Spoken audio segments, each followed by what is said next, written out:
POCSO కేసులో యాంటిసిపటరీ bail పొందాలంటే ఎలాంటి అంశాలు ఉండాలి, ఎలాంటి అంశాలుంటే కోర్టు బెయిల్ ఇస్తుంది, దానికి గల ప్రత్యేకమైన పరిస్థితులు పరిగణలు ఏమి తీసుకుంటుంది కోర్టు అంటే ఎఫ్ఐఆర్లో పేర్కొన్న అంశాలకు బాధితురాలి స్టేట్మెంటుకు పొంతన లేకపోవడం, కేసు నమోదు చేయడానికి అసలు సరైన ప్రాథమిక ఆధారాలు అయిన వీడియోస్, ఫొటోస్ లేదా సాక్ష్యాలు లేవని కోర్టుకు నిరూపించాలి. నిందితుడిని కేవలం అవమానించడానికో లేదా రాజకీయంగా దెబ్బతీయడానికే కేసు పెట్టారని బలమైన ఆధారాలు చూపాలి. బాధితురాలు కుటుంబానికి మరియు నిందితుడికి మధ్య ఉన్న పాత గొడవలు లేదా సివిల్ వివాదాలు ఉంటే ఆ రికార్డ్స్ని కోర్టు దృష్టికి తీసుకురావాలి.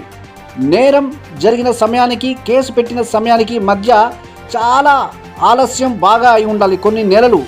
బాధితురాలు వేర్వేరు సమయాలలో వేర్వేరు స్టేట్మెంట్స్ ఇచ్చి ఉంటే నిందితుడికి బెయిల్ వచ్చే అవకాశం ఉంటుంది.